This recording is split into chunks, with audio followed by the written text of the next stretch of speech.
दोस्तों, मन का परिवर्तन किस प्रकार से होता है ये हम एक गौतम बुद्ध के कहानी से सुनते हैं।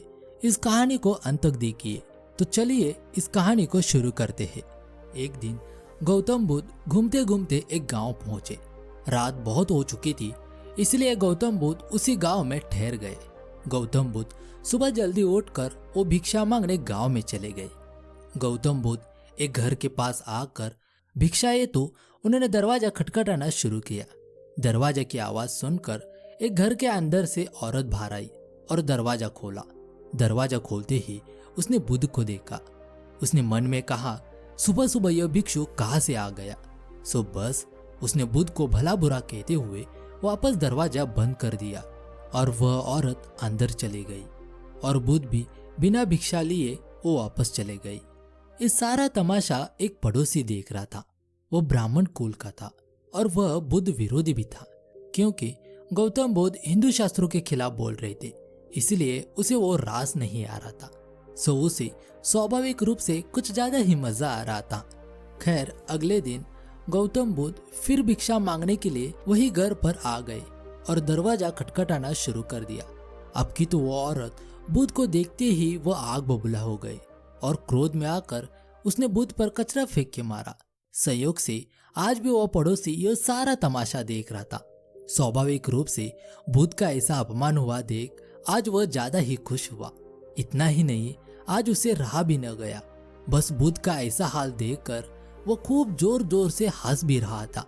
तीसरे दिन फिर गौतम बुद्ध उसी दरवाजे पर आ खड़े हुए, लेकिन आज वह आदमी फिर से बुद्ध को आया देख वो आश्चर्यचकित हो गया। इससे पहले बुद्ध दरवाजा खटखटाते उसने बुद्ध को रोकते हुए कहा कि मैं एक ब्राह्मण हूँ और आपका हिंदू शास्त्रों के खिलाफ बोलना मुझे बिल्कुल भी रास नहीं आता है, अतः मैं आपका घोर विरोधी भी हूँ। सो आपके हो रहे अपमान से मुझे खुशी ही मिल रही थी, लेकिन आज आपके फिर इस द्वार पर आने से मुझे कुछ आश्चर्य में डाल दिया है।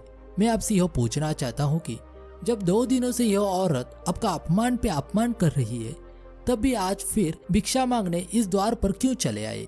गौतम बुद्ध ने हंसते हुए उस पड़ोसी से कहा कि इसमें आश्चर्य की कोई बात नहीं है। तुम आश्चर्यचकित इसलिए हो कि तुम्हें ह्यूमन साइकोलॉजी का कोई अनुभव नहीं है। बाकी किसी का अपमान करना या किसी पर कचरा फेंकना भी कुछ देना ही है। हर विकर्षण आकर्षण का ही स्वरूप है। यदि वह औरत गुस्सा कर रही है, कचरा फेंक रही है, तो एक दिन वह भोजन भी देगी। खैर, वह आदमी गौतम बुद्ध के इन बातों से संतुष्ट तो नहीं हुआ, परंतु चुप अवश्य हो गया था। शायद उसने सोचा होगा कि बुद्ध को दरवाजा खटखटाने दो, देख लिया जाएगा। जब वो औरत फिर से जलते हुए अंगारे फेंकेंगी, तब बुद्ध को समझ आएगा और तब बुद्ध से वाद विवाद कर लिया जाएगा। इधर बुद्ध फिर उस औरत का दरवाजा खटखटाया।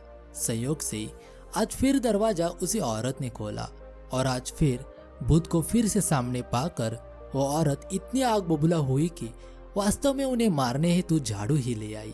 उसने झाड़ू तान भी ली, परंतु इसके बावजूद बुद्ध के शांत चेहरे पर फैली हुई मुस्कुराहट को देखकर उसके पूरे अंतर्मन को झकझोर कर रख दिया और वो औरत चाहकर भी बुद्ध पर वार नहीं कर पाई।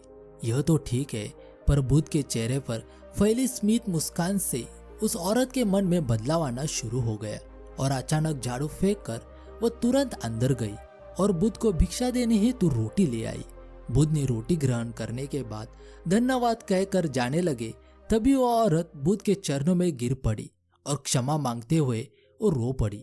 बुद्ध ने उसे समझाकर किसी तरह शांत किया, परंतु उधर तमाशा देखने वाला और वाद विवाद करने वाला पड़ोसी यह सब देखकर बुद्ध पर आकर्षित हो गया और वह भी दौड़ता हुआ बुद्ध के चरणों में गिर पड़ा और क्षमा मांग ली और बुद्ध से स्वयं को दीक्षित करने का निवेदन करने लगा। बुद्ध ने हंसकर उसे गले लगाते हुए कहा, इतनी बड़ी भिक्षा तो मुझे आज तक किसी घर से नहीं मिली। आज तो भोजन के साथ साथ एक भिक्षु भी मिल गया।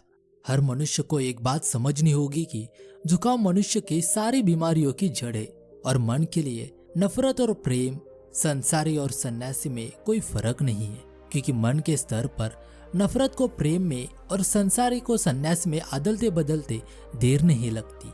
मन को तो वही मनुष्य स्थिरता प्रदान कर सकता है जो हर प्रकार के लेन देन से ऊपर उठ चुका हो।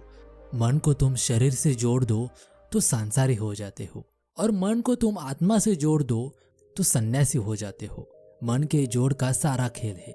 आत्मा भी तुम्हारे भीतर है, शरीर भी तुम्हारे पास है, बीच में डोलता हुआ मन है। इसलिए मन सदा डोलता है, मध्य में लहरें लेता है। अगर तुम्हारा मन शरीर की छाया लेकर चलने लगे तो तुम सांसारी, और अगर मन आत्मा की छाया में चलने लगे तो तुम सन्यासी। कुछ और फर्क नहीं है। सन्यास की धारणा इस देश में पैदा हुई क्योंकि हमें यह बात समझ में आ गई कि मन दो ढंग से काम कर सकता है। मन तटस्थ है, मन की अपनी कोई धारणा नहीं है। सारे धर्म की कला इतनी ही है कि हम मन को नीचे जाने से हटाकर ऊपर जाने में कैसे लगा दे। और ख्याल रखना, जो सीढ़ियां नीचे ले जाती है वही ऊपर भी ले जाती है। सीढ़ियां तो वही है। ऐसा हो भी सकता है, ऐसा हो भी सकता है कि दो आदमी बिल्कुल एक जैसे हो, एक जगह हो, और फिर भी एक सन्यासी हो और एक सांसारी हो। दोस्तों, एडवांस ह्यूमन साइकोलॉजी कहता है कि जब तक आदमी का मन ना बदल जाए तब तक किसी बीमारी से वस्तुतः छुटकारा नहीं पा सकते। इसलिए आपने भी देखा होगा कि एक बार बीमारी के चक्कर में पड़ जाओ तो कोई सोल्यूशन नहीं दिखता। किसी तरह एक बीमारी से निकल नहीं पाते कि दूसरी घर कर लेती है, दूसरे से निकल नहीं पाते कि तीसरी घर कर लेती है। ऐसा लगता है कि एक लाइन है बीमारियों की, हम एक से निपटे नहीं कि दूसरी पकड़ लेती है। जब तक ठीक थे। इसीलिए लोग कहते हैं बीमारी अकेले नहीं आती। कहावतें कहती है बीमारी अकेले नहीं आती है, संग साथ में और बीमारियों को लाती है।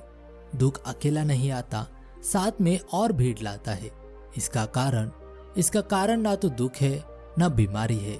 इसका कारण यह है कि मूल को हम छूते नहीं। समझो कि एक वृक्ष जड़ों में रोग लग गया है और पत्ते विकृत आने लगी है और अच्छे से खिलते नहीं।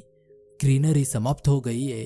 अब पत्ते काटते रहो या मलहम लगाते रहो या पत्तों पर पानी का छिड़काव करते रहो तो भी कुछ भी नहीं होगा।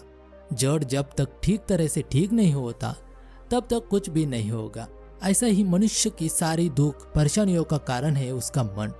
जब तक मन अच्छा नहीं रहेगा तब तक कुछ भी अच्छा नहीं रहेगा। मन के ऊपर नियंत्रण करो, मन को अच्छे विचारों से भर दो।